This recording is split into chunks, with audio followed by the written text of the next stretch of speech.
So hello guys, I am back.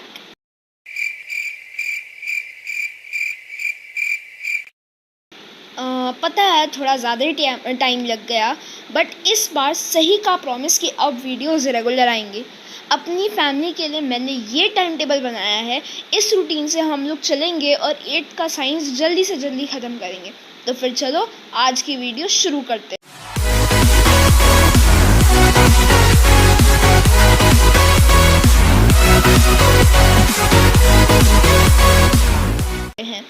सबसे पहले content का टेबल देख लो क्योंकि वीडियो थोड़ी लंबी होगी। सो लेट अस गो। नाउ फर्स्टली हम लोग कॉजेज़ ऑफ फ्रिक्शन के बारे में डिस्कस करेंगे, पर उससे पहले मैं आप लोगों को एक चीज़ क्लियर करना चाहता हूँ और जो कोई क्लियर नहीं करता और बच्चों को इसमें बहुत प्रॉब्लम आती है। तो देखो, आप लोगों ने मैथ्स में लीनियर इक्वेशन तो पढ़ा ही होगा, राइट? चलो हम इधर फ्रिक्शन को n मानते हैं। सो इधर we know 2n + 2n = 4n, right? अब आप लोग सब बोलोगे कि अगर 2n से 4n फ्रिक्शन हो गया तो इधर तो बस फ्रिक्शन इंक्रीज़ हुआ ना। बट मैं कह रहा हूँ कि इधर 2n फ्रिक्शन कॉज हुआ है जिसकी वजह से फ्रिक्शन इंक्रीज़ हुआ है, क्योंकि आगे ऐसे बहुत सारे फ्रिक्शन के एग्जांपल्स हैं जिसमें फ्रिक्शन इंक्रीज़ हुआ है ना कि कॉज हुआ है। इसीलिए आप लोगों को इसमें दिक्कत ना हो, इसलिए मैंने इसको इधर ही एक्सप्लेन कर दिया। Oh my God! Wow! आगे आपको ये कॉन्सेप्ट सीरियसली बहुत काम आएगा।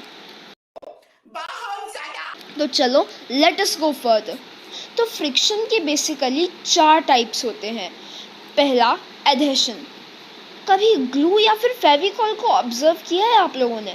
जैसा आप लोग पिक्चर को देख सकते हैं कि as these two clothes are stuck up with Fevicol so the other substance और we can say cloth has been torn away, but that spot did not move. Movement होनी चाहती थी ना इधर, बट अपोज हो गई। किसने अपोज किया? फ्रिक्शन ने, राइट? इससे क्या पता चला? जब चिपकने की वजह से या फिर टर्म वाइज एडहेशन से फ्रिक्शन हुआ तो उस फ्रिक्शन को नाम दिया गया एडहेशन या फिर adhesive friction. Clear? Let's proceed forward. So now we are going to study second types of friction, that is ploughing effect. बच्चों ये थोड़ा सा डिफ़िकल्ट है तो हम पहले इसे एक बार पढ़ेंगे और फिर डिस्कस करेंगे। ओके, चलो आगे बढ़ते हैं। तो फर्स्टली प्लॉइंग इफेक्ट है क्या?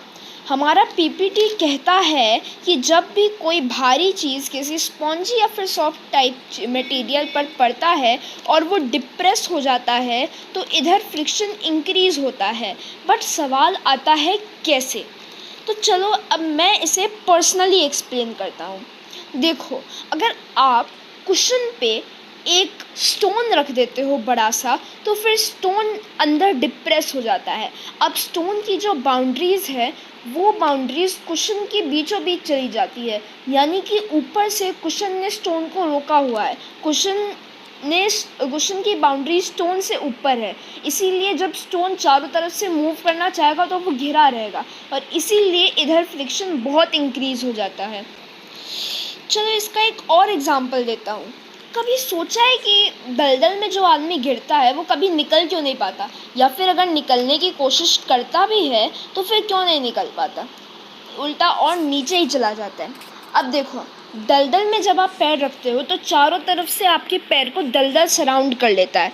अब इससे क्या हुआ, जब चारों तरफ से दलदल ने हमारे पैर को घेर लिया है, एक तरह से उसने हमारे पैर को रोका हुआ है कि वो किसी भी डायरेक्शन में मूव ना कर पाए, either it is below, either it is above और एनी डायरेक्शन। तो फिर हम लोग जब ज़बरदस्ती अपने पैर को मूव करते हैं तो थोड़ा मैन फोर्स ज़्यादा लगा, राइट? बट हमारे पास कुछ सपोर्ट नहीं है, तो थोड़ा मैन फोर्स लगाने के बाद हम रुक गए। अब दलदल को टाइम मिल गया, हमने जितना मैन फोर्स लगाया उससे हमारा पैर थोड़ा सा तो ऊपर आ गया, पर अब दलदल के और हमारे पैर के बीच में जो स्पेस है उसको दलदल तुरंत पूरा करना चाहेगा और उसके पास इतना मार्श बचा नहीं हुआ है, इसीलिए वो हमारे पैर को नीचे खींच लेगा और इतनी तेज़ी से खींचता है कि आदमी और नीचे चला जाता है। अगर इस कंडीशन में आप आपको ऊपर खींचने की कोशिश करोगे तो फिर आप सीधा नीचे ही गिर जाओगे। चलो अब आई थिंक कि आप लोग को प्लॉइंग इफेक्ट बहुत अच्छे से क्लियर हो गया होगा। अगर आपको अभी भी कोई डाउट है तो नीचे प्लीज़ कमेंट करिए जिससे मैं आपके डाउट को क्लियर कर सकूं। राइट, चलो अब हम रफनेस पे चलते हैं जो कि फ्रिक्शन का थर्ड फैक्टर है।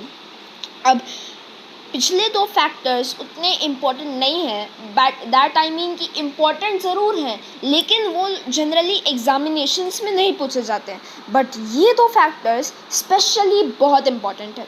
चलो इनको डिटेल में पढ़ते हैं। रफनेस, अब इससे थिंग्स इंटरलॉक्ड हो जाते हैं, ये बहुत ज़्यादा फ्रिक्शन कॉज करता है।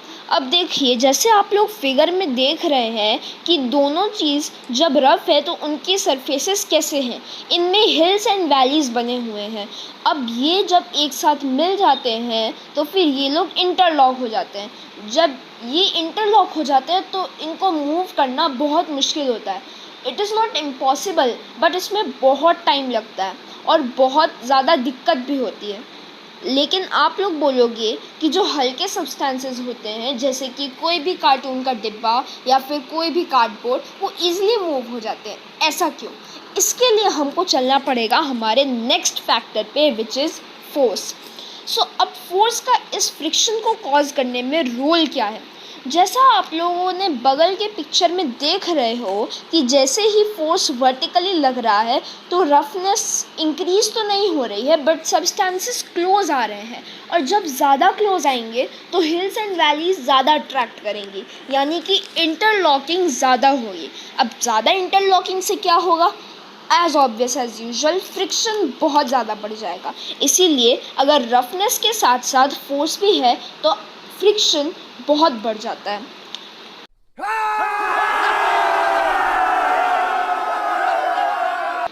कूल, नाउ डोंट वरी, अभी एक टॉपिक ख़त्म हुआ है, ये दुख की बात है, लेकिन सुख की बात अगर देखें तो फिर ये सबसे हार्ड टॉपिक था। अब इसके बाद सारे इजी टॉपिक्स हैं, राइट। चलो अब हम लोग टाइप्स ऑफ फ्रिक्शन पढ़ते हैं। अब फ्रिक्शन के मेनली तीन टाइप्स हैं। कौन कौन से? थोड़ा रुक जाओ भाई, वीडियो में आगे पता चलेगा। अब देखो इनके 3 टाइप्स हैं जो कि आप लोग को इधर नीचे दिख ही रहे हैं। Static friction, sliding friction, rolling friction.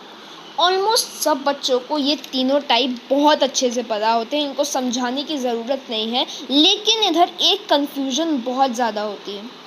Static friction और स्लाइडिंग फ्रिक्शन में डिफरेंस क्या है भाई? तो देखो इसमें कुछ ज़्यादा डिफरेंस नहीं है, लेकिन अब अगर मैंने टाइप्स ऑफ फ्रिक्शन स्टार्ट कर दिया है और मुझे ये दोनों का डिफरेंस एक्सप्लेन करना ही होगा तो क्यों ना मैं पूरा पढ़ा दूँ। इसीलिए पहले इनको एक एक करके पढ़ते हैं। सबसे पहले स्टैटिक फ्रिक्शन। स्टैटिक फ्रिक्शन के 2 पॉइंट्स हैं। पहला, स्टैटिक फ्रिक्शन में फ्रिक्शन जो होता है अपने मोस्ट पावर पे होता है, और दूसरा स्टैटिक फ्रिक्शन तब तक होता है जब तक कोई ऑब्जेक्ट मूव नहीं करता। एक्सप्लेन करूँगा मैं इसको बाद में, डोंट वरी। अगला है स्लाइडिंग फ्रिक्शन। स्लाइडिंग फ्रिक्शन में फ्रिक्शन मीडियम पे होता है, मतलब जैसे होता है ना मीडियम आंच, सिम आंच और हाई फ्लेम, तो फिर वैसे ही इसमें फ्रिक्शन मीडियम पावर पे होता है और इसमें ज़्यादा आपको स्ट्रेंथ नहीं लगेगी। इसमें जो है मतलब जब कोई चीज़ मूव करती रहती है तो वो स्लाइडिंग फ्रिक्शन में आती है। और रोलिंग फ्रिक्शन क्या है? जब भी कभी एक चीज़ दूसरी चीज़ पे रोल करती है तो फिर हम उसे रोलिंग फ्रिक्शन का नाम देते हैं, ठीक है। इसमें फ्रिक्शन इसकी लीस्ट स्ट्रेंथ पे रहती है। अब चलो पहली 2 चीज़ मुझे एक्सप्लेन करनी है इधर। पहला, स्टैटिक फ्रिक्शन और स्लाइडिंग फ्रिक्शन में डिफरेंस। तो देखो हम इधर एक कार्टून का एग्जांपल लेते हैं जो इस पिक्चर में, इस PNG पिक्चर में ये बच्चा धकेल रहा है। इस कार्टून में अगर कुछ नहीं भी हुआ, मान लो इसे धकेल रहा है, लेकिन ये कार्टून बहुत भारी है, ओके, ये कार्टून बहुत भारी है, ये इसे नहीं धकेल पा रहा है, तो जब ये इसे धकेलने की कोशिश करेगा तो ये धकेल लेगा इसे। अब मान लो ये बच्चा छोटा है तो इसे एकदम नट लगा कार्टून को धकेलने में, और जब इसने कंटिन्यूस फोर्स दिया तो फाइनली कार्टून हार गया और ये कार्टून को हिला पाया, राइट। तो जब तक कार्टून को नहीं हिला पाया था तब तक फ्रिक्शन जो था वो मतलब नाच नचा रहा था, यानी कि बहुत पावर में था। ठीक है, अब इधर फ्रिक्शन क्यों पावर में था इसका भी मैं रीज़न है, पर बाद में बताऊंगा। फिलहाल मैं स्टैटिक फ्रिक्शन और स्लाइडिंग फ्रिक्शन का डिफरेंस बताऊंगा। और स्लाइडिंग फ्रिक्शन में क्या है, इधर जब कोई चीज़ मूव होनी स्टार्ट हो जाती है तो हम उसे स्लाइडिंग फ्रिक्शन कहते हैं।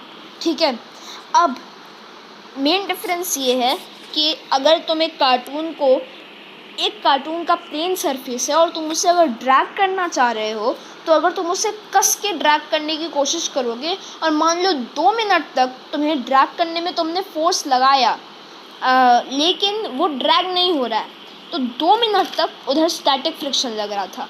जैसे ही वो ड्रैग होना शुरू हो गया तो फिर वो हो गया, स्लाइडिंग फ्रिक्शन हो गया।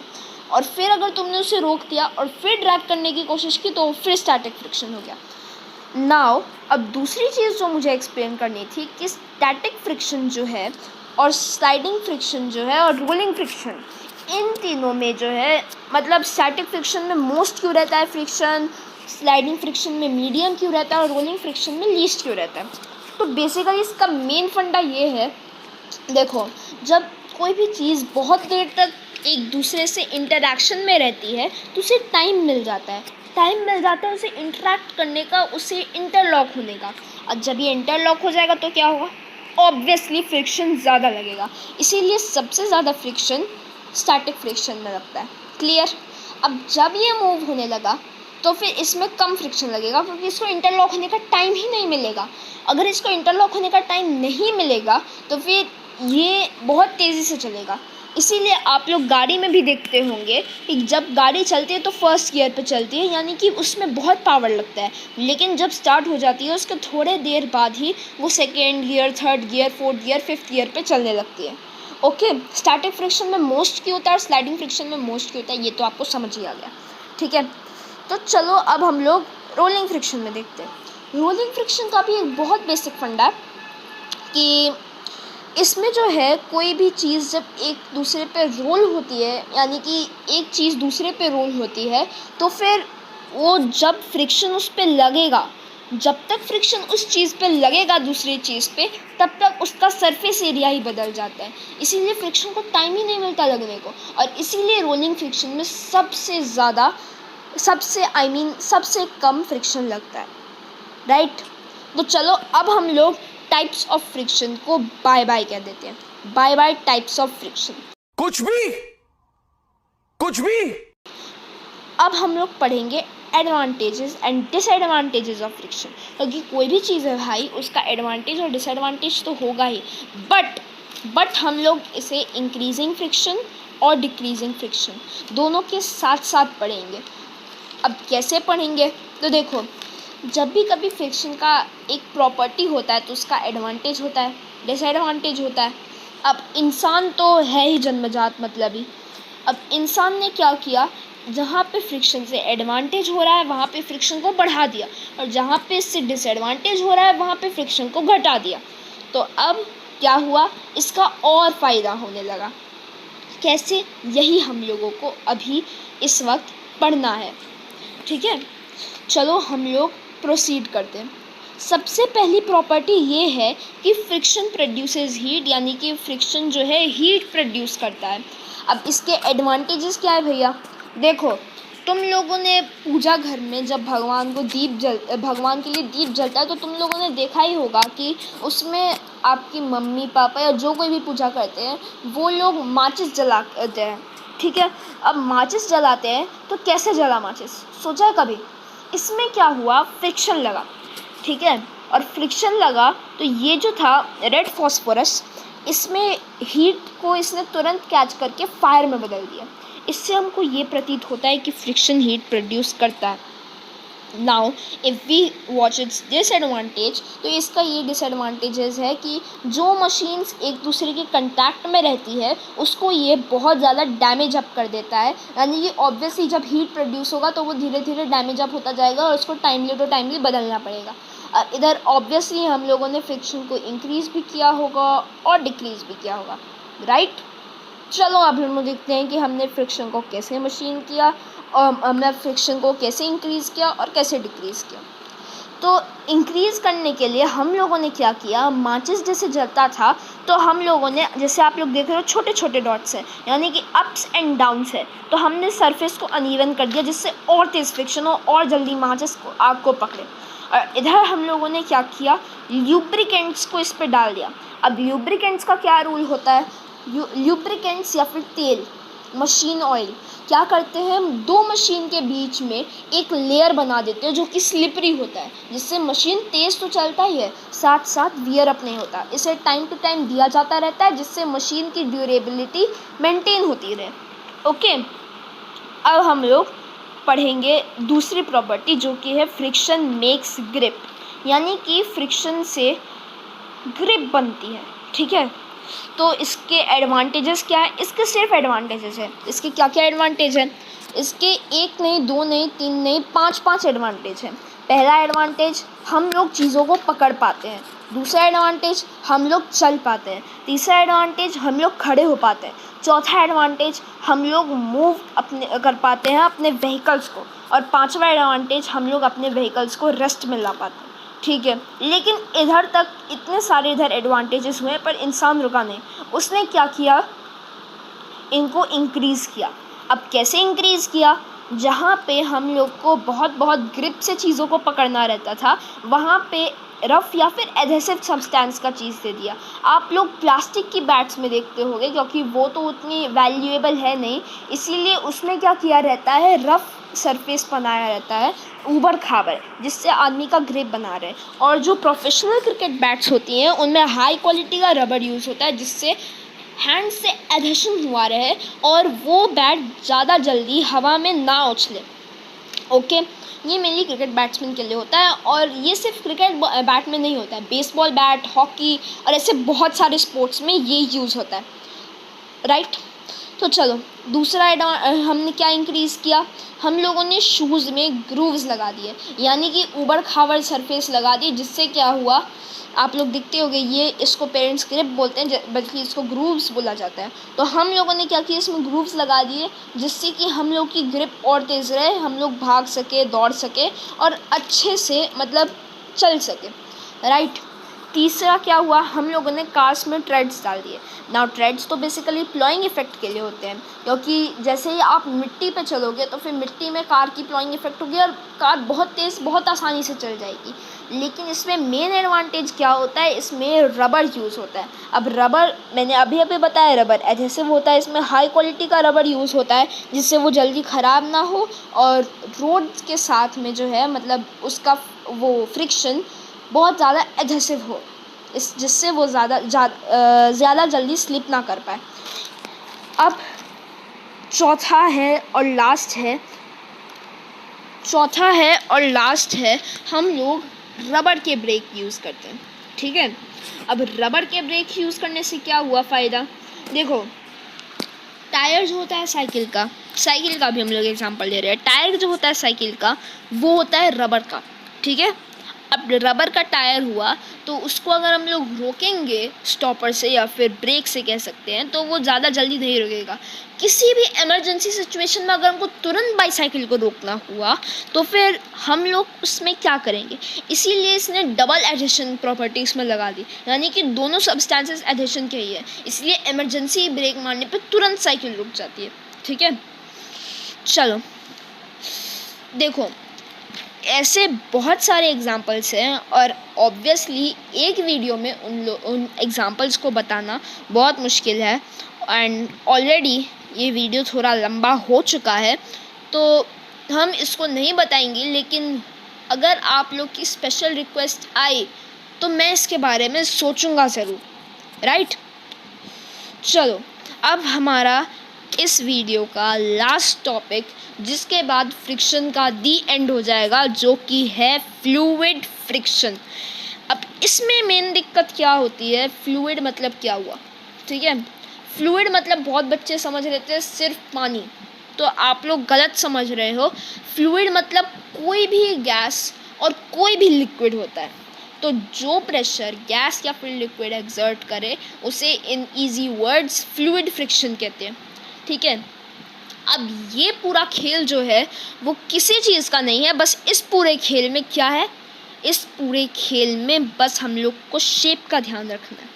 अगर हम लोग को फ्लूइड फ्रिक्शन को इंक्रीज़ करना है तो फिर हम लोग ब्रॉड शेप बना देंगे, अगर डिक्रीज़ करना है तो फिर हम लोग स्ट्रीमलाइन शेप बना देंगे, ठीक है। अब ब्रॉड शेप क्या होता है? जिस शेप में ब्रॉड शेप ऑब्वियसली आप लोग को पता है जिसमें बहुत ब्रॉड शेप हो, मतलब एक्सप्लेनेशन इसकी नहीं आती मेरे को। और स्ट्रीमलाइन शेप क्या होता है? स्ट्रीम आप लोगों ने देखा होगा, उसमें अप्स एंड डाउन्स होते रहते हैं। तो स्ट्रीमलाइन शेप क्या हुआ? जो वेविक होता है, जैसे कि इस एरोप्लेन आप देख रहे हो, इसमें अगर सामने से हवा आई तो फिर इसको स्पेस है, डायरेक्ट स्पेस से ऊपर जाने का, इसीलिए हवा एरोप्लेन में ज़्यादा मैटर नहीं करती और एरोप्लेन बहुत तेज़ी से उड़ सकता है। इसको और अच्छे से जानने के लिए चलो हम लोग अगली स्लाइड पर चलते हैं। देखो, अब इधर फ्लूइड फ्रिक्शन सामने से लग रही है गाड़ी पर और मोशन दूसरी साइड से हो रहा है। अब ये जो ब्लू लाइन आप लोग को गाड़ी पे दिख रही है वही है फ्लूइड फ्रिक्शन। अब जैसे ही गैस का प्रेशर इधर आया तो गाड़ी ने अपने कर्व से इसको रिफ्लेक्ट कर दिया, जो कि वो सीधा गाड़ी के ऊपर से चला गया और इसको डायरेक्ट स्पेस मिल गया, ठीक है। तो ये इधर गाड़ी का स्ट्रीमलाइन शिफ्ट हुआ और ईजिली गाड़ी ने फ्लूइड फ्रिक्शन को फ्लॉप कर दिया, हरा दिया और निकल गया। अब देखो मेन क्वेश्चन, ये जो आप लोग को बस दिख रही है इसमें ऑब्वियसली इसने वो नहीं बनाया हुआ है, डायरेक्ट स्पेस नहीं बनाया हुआ है हवा का निकलने को, तो इस पर ऑब्वियसली बहुत फ्लूइड फ्रिक्शन लगता होगा। रीज़न क्या है यार? देखो बस अपना डिसएडवांटेज तो करवाएगा नहीं, इसका रीज़न है क्या? अब देखो, बस मेट्रोपॉलिटन सिटीज़ में यूजुअली बस जो है वो 30 to 40 किलोमीटर पर आवर की स्पीड से ही चलता है और ज़्यादा से ज़्यादा 50-60 होता है। 50-60 30-40 बहुत कम स्पीड है, तो इसमें फ्लूइड फ्रिक्शन ज़्यादा ऑब्वियसली लगेगा नहीं। अब और स्पीड से अगर चलाना है तो उसमें क्या कर सकते हो, उसमें भी तो लगा सकता है बस में। देखो बस में अगर लगाएगा तो ज़्यादा कुछ नहीं होगा, बस उठने बैठने में थोड़ा दिक्कत होगा, इसीलिए ड्राइवर्स इसे अवॉइड करते हैं कि हम लोग बस में ये लगा पाए। जैसे अभी भी इंडिया के बहुत सारे बसेस में ए प्रॉपर्टी फ्लूइड फ्रिक्शन वाली लग गई है। ओके, तो गाइज़ ये थी हमारी आज की वीडियो, होप आप लोग को बहुत पसंद आई होगी। इसी के साथ साथ फ्रिक्शन का दी एंड हो गया है। अब अगर आपको ये वीडियो पसंद आई होगी तो लाइक करना, चैनल को सब्सक्राइब करना। अभी रुको, अभी कहाँ जा रहे हो? अभी 24 घंटे में व्हाट्सएप ग्रुप में PDF अपलोड होगा, ठीक है। व्हाट्सएप ग्रुप का लिंक नीचे डिस्क्रिप्शन में है, 24 घंटे में जुड़ जाना, PDF मिल जाएगा, नोट कर लेना, उससे नोट्स बना लेना और उसे 2-3 दिन में याद कर लेना। जैसे कि आप लोग को रूटीन देखा है, थर्सडे को एक टेस्ट पेपर आएगा जो कि आप लोग को ग्रुप पे बनाकर भेजना है हमारे WhatsApp group learn with fun पे। ओके, ग्रुप का लिंक ऑब्वियसली मैंने अभी बताया नीचे डिस्क्रिप्शन में। तो चलो अगली वीडियो में मिलते हैं, तब तक के लिए गुड बाय।